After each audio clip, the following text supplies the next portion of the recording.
Welcome to the next session of Strength of Materials. In this session, I will start with the numericals on SFD and BMD. There will be quite a few sessions in which I am going to take up the numericals because there are quite a few types of numericals that I need to teach you. I'll start with the first one. Draw SFD and BMD for the cantilever shown in the figure below. So this is the cantilever beam AD given to me. This is the point B and this is the point C, at which you can see there are two loadings, one in the downward direction and one in the upward direction. The total length of this beam is 4 meter. Now for solving this, I'll start by drawing the FBD. First, I'll just project the points which I have in the question.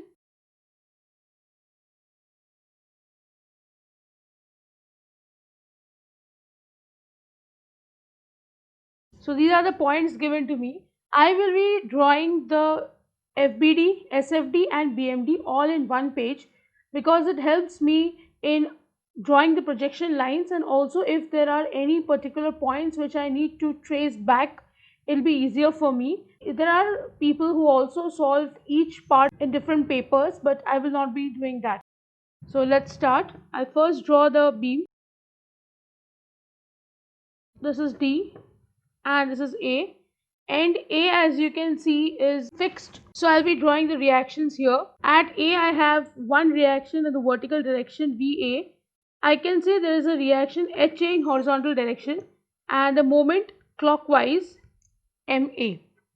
Next I'll be drawing the force at point B 10 kilonewton and at C 20 kilonewton upward. So this is my point B, C, and at D there is a load 10 kilonewton in the downward direction.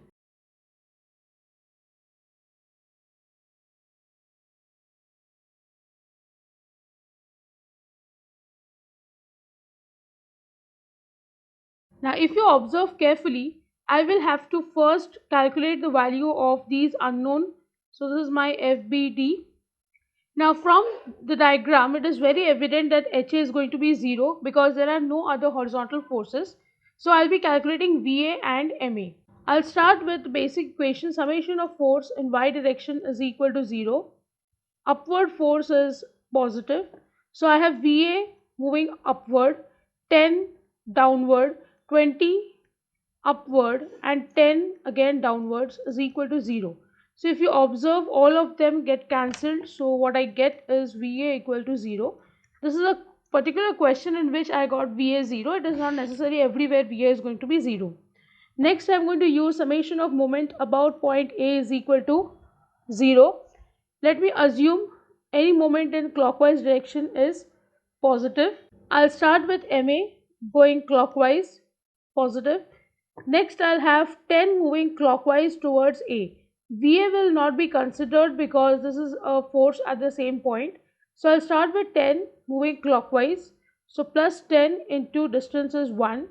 Next I have 20 going anti-clockwise, so minus 20 into 2. And I have 10 going clockwise again, so 10 into 4 is equal to 0.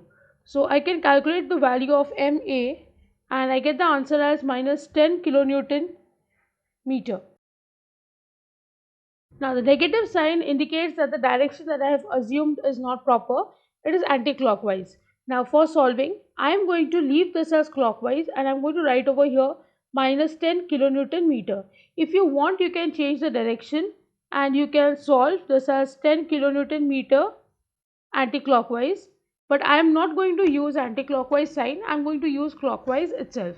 And I'll show you how I calculate. Now next I'm going to calculate the values of shear force on this beam. So I'll start with shear force calculations. Now how do I solve the shear force values? I will start from A and I'll walk towards D. Okay, there are particular rules for calculating the shear forces and drawing the diagram. The first thing which we need to remember is, when at a point I see a shear force exerted, I will be calculating the value of shear force twice at that point. If at a particular point there is no shear force or there is no reaction, then at that point I will be calculating the shear force only once. The reason for this I am going to explain in some time. As of now, I'll start with the point A. When I stand at A and I look to the left. Now, if you want for calculating shear force to the left of A, You can stand to the left of A and look to the left, or you can stand at A and look to the left. But when you're calculating shear force to the right of A, you will have to stand here, little ahead of A, and then look to the left. So for calculating shear force to the left of A, I use the technique of standing at that point and I look to the left. When I look to the left, there is no other vertical shear force. Hence, I will write down shear force to the left of A is equal to 0. When I have to calculate shear force to the right of A, I'll stand ahead of A and then I'll start looking to the left. I can clearly see VA now. The value of VA is 0 here, but otherwise you will have to write down the value for right of A. Here it is equal to VA, which is 0. Next, I'll go to the point B and I'll stand at B and I'll look to the left. Again, I see only one force in the vertical direction, which is VA. So I'll write down shear force to the left of B is VA, which is 0. Now, if I want to calculate the shear force to the right of B, I'll go a little ahead of B. I'll stand here where my pen is and I look to the left. So I can see VA going upwards. So I will take it as positive. If you recollect the sign convention, to the left of section, any force going upward is my positive shear force. So I'll be writing the sign convention here. So when I'm standing here and I look to the left, I see VA going upward, which means it should be positive, but here the value is 0. And when I look at this force again, this is 10 kilonewton going downwards. So it is going to be negative. So I will write down shear force to the right of B is equal to minus 10 kilonewton. Then I'll go to the point C. I'll stand at C and look to the left. VA is 0 and 10 downwards, so it is negative. When I go to the right of C and I look to the left, again I will see VA 0, minus 10 and plus 20 is visible to me because this is going in the upward direction. I have written any force going upward to the left of section is positive. So I will write down the shear force to the left of C is equal to minus 10 kilonewton, and for shear force to the right of C, I saw minus 10 plus 20, which is 10 kilonewton.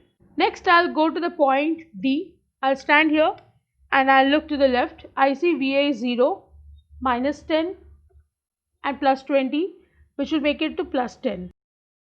So I'll write here, shear force to the left of D is minus 10 plus 20, which is 10 kilonewton. And last, I have to calculate shear force to the right of D because at point D there is a shear force. So I'll go a little ahead of D. And now if I observe minus 10 plus 20 minus 10. So I get minus 10 plus 20 minus 10, making it to 0. Now you have to always make sure that your shear force calculation starts with a 0 and ends with a 0. If it doesn't, then your calculation is wrong. Or maybe the reactions which you have calculated are wrongly calculated. But it should always start with a 0 and end with a 0. Now I'll show you how to plot this in a SFD format. Now here I am going to first draw a straight line. This is my SFD. This is point A, this is point D, this is point B and C. Now you should understand that graph must start at 0 and end at 0. The reason is every graph should be a closed area. When it is a closed area, it indicates something. When the SFD graph is closed, we say that it indicates the intensity of loading on that body. So when I will start, I'll have to make two things clear. The first thing is, this is called as a baseline, which means on this line every value is going to be 0. Anything plotted above this line is positive, anything plotted below the line is negative. So if I have certain values as positive, I'll plot it above the line. If I have any value negative, I'll plot it below the line. And here if you observe, if at the point there is a shear force, then I have got two values of shear force over there, left and right. So I will have to plot two values. So I'll show you one value. This is point A. At left of A the value is 0, so I start with 0 value. Right of A is 0 for this question, it will not be 0 for all the other questions. Next, left of B is 0, so this point is 0. Another point I have is minus 10. So on this line, if you observe, the vertical lines are for individual points which I have taken from the question given to me. So for point B, another value is minus 10. Now if I don't want to write the unit again and again, I'll just write it in the bracket, kilonewton. So I know that they are being plotted. Next I have shear force to the left of C is again minus 10. So I'll write over here minus 10. Shear force to the right of C is plus 10. So plus 10 shifts here. So it is plus 10. These are just some points I'm marking. Then I have shear force to the left of D is plus 10 again. And shear force to the right of D is 0. Now for joining this, I am going to use a very simple technique which I have told you before in the previous session, that if there is no loading between the 2 points, the line will be a constant line for point load, and for the bending moment the line is going to be linear. So I will start with joining the points. From 0 to 0 will be a straight line. From 0 to minus 10, I will have to draw in this format: left of A, right of A, left of B, right of B. The way I have solved, same way I am going to join. So left of A, right of A, left of B, then I have right of B, then I'll have left of C, then I'll have right of C, and then I'll have left of D, and finally right of D. So this is how I'm going to sing along, and I'm going to join the points. Anything below is going to be negative shear force, and any points above will be positive shear force. You can observe it's a graph which is closed at both the ends. So this indicates the intensity of loading on the beam. I am going to finally draw the area with hatch line.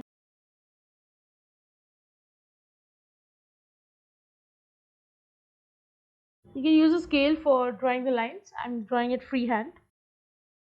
So this is my SFD for the given loading condition. Next I'll have to draw the BMD, which is bending moment diagram. For that I'll first start with the calculation. I'm going to use the sign convention that any moment to the left of section going clockwise is going to be positive bending moment, and if you have to solve the problem from right to left and I read a section to the right, then anti-clockwise is going to be positive bending moment. I will start with the point A. The rule for SF and BM is the same, that if at a point, for example A, there is a moment, I will be calculating bending moment twice, left and right. If at a particular point there is no bending moment, like point B, C and D, I will be calculating the bending moment value only once. Now here I'll tell you the reason. If you observe, when I stand at A and I look to the left, there is no other moment. So bending moment to the left of A is 0. When I walk past A and I stand to the right of A, I will observe that to the left there is a moment MA, which is minus 10 kilonewton. Since it is clockwise, I will be directly using the sign from here.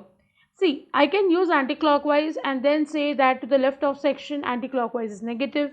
So this plus 10 will become minus 10. In case I forget to just add the sign, my entire problem and the graph goes wrong. So it is just a technique which I am using. If you want, you can change the sign to anti-clockwise, look at the sign convention and then say that it is going to be minus 10, or what I have done is left it to clockwise and minus 10. And when I look to the left of section, when I see that it is going clockwise, I'll just take up the sign from there and write down minus 10 kilonewton meter. Now if you observe, from left of A to right of A, there is a change in value. But if you observe point B, since there is no moment at this point, when you look to the left, you will see there is a moment minus 10. VA would have turned had it been a value. Right now it is not going to turn because it is 0. So I will be having bending moment to the left of B as minus 10 kilonewton meter only. And when I stand to the right of B, which is actually very close to B, then I don't see much of a difference. it is the same minus 10 value and this VA turning towards B. So there is no point in solving twice when at a point there is no moment.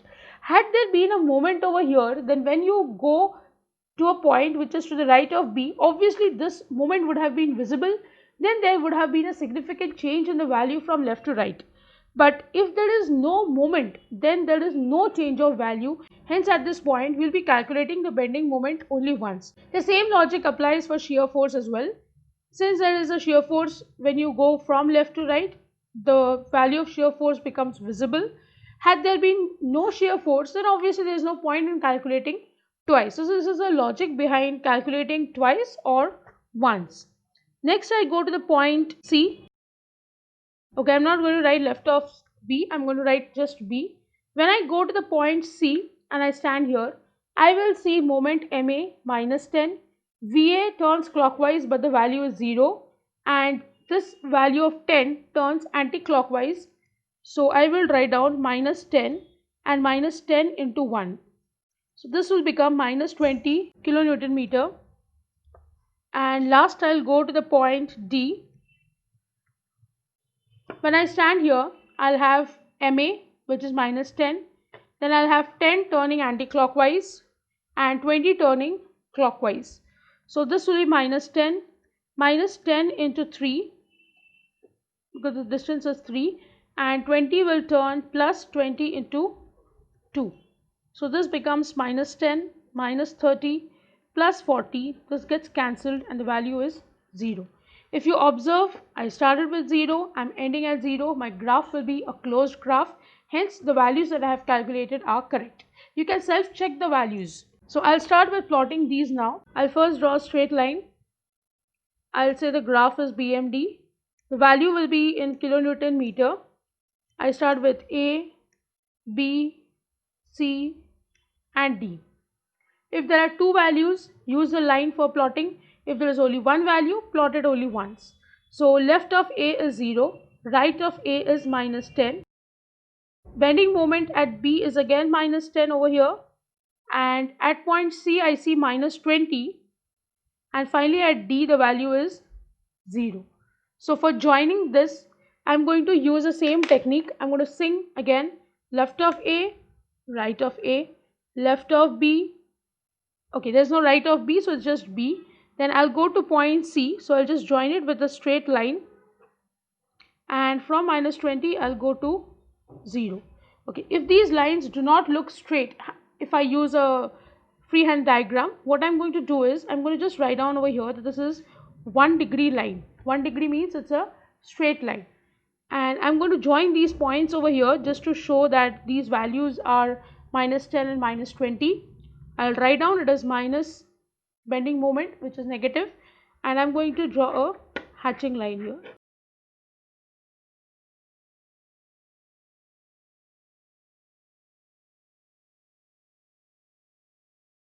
So this is how the SFD and BMD has to be plotted. I hope you have understood the numerical. If you have any doubts, write to me in the comment section. Don't forget to like, share and subscribe to my channel. Hit the bell icon for latest updates of my videos. See you in the next session. Thank you.